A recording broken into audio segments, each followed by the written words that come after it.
दसरा, विजयादशमीचं महत्त्व. दसरा, ज्याला विजयादशमी असेही म्हणतात, हा एक महत्त्वाचा हिंदू सण आहे. या दिवशी दोन वेगवेगळ्या पण महत्त्वाच्या घटनांचा विजय साजरा केला जातो, ज्यामुळे या सणाचे महत्त्व वाढते. श्रीराम आणि रावणाचा विजय. पहिल्या कथेनुसार हा दिवस भगवान श्रीराम यांनी दुष्ट रावणावर मिळवलेल्या विजयाचे प्रतीक आहे. रावण हा लंकाधिपती होता आणि त्याने श्रीरामाची पत्नी सीता हिचे अपहरण केले होते. रावणाने सीतेला आपल्या बंदिवासात ठेवले होते.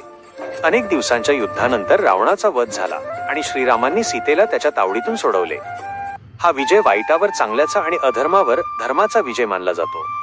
याच विजयाच्या आनंदात आणि स्मरणार्थ देशभरात रावणाच्या पुतळ्याचे दहन केले जाते, ज्यामुळे समाजात आणि आपल्या जीवनातून वाईट गोष्टींचा अंत होण्याचा संदेश मिळतो. महिषासुरमर्दिनी देवी दुर्गाचा विजय. दुसऱ्या कथेनुसार हा दिवस महिषासुरमर्दिनी देवी दुर्गेने महिषासूर नावाच्या राक्षसावर मिळवलेल्या विजयाचे प्रतीक आहे. महिषासूर खूप शक्तिशाली होता आणि त्याने देवांना त्रास दिला होता. त्याला हरवण्यासाठी ब्रह्मा, विष्णू आणि महेश या तीन प्रमुख देवांनी आपल्या शक्ती एकत्र करून देवी दुर्गा निर्माण केली.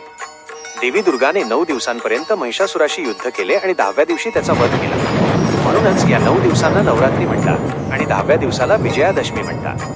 या दिवशी दुर्गा देवीने संपूर्ण विश्वाला राक्षसाच्या त्रासातून मुक्त केले. म्हणून हा दिवस शक्तीचा विजय आणि वाईटाचा नाश करण्याचे प्रतीक आहे.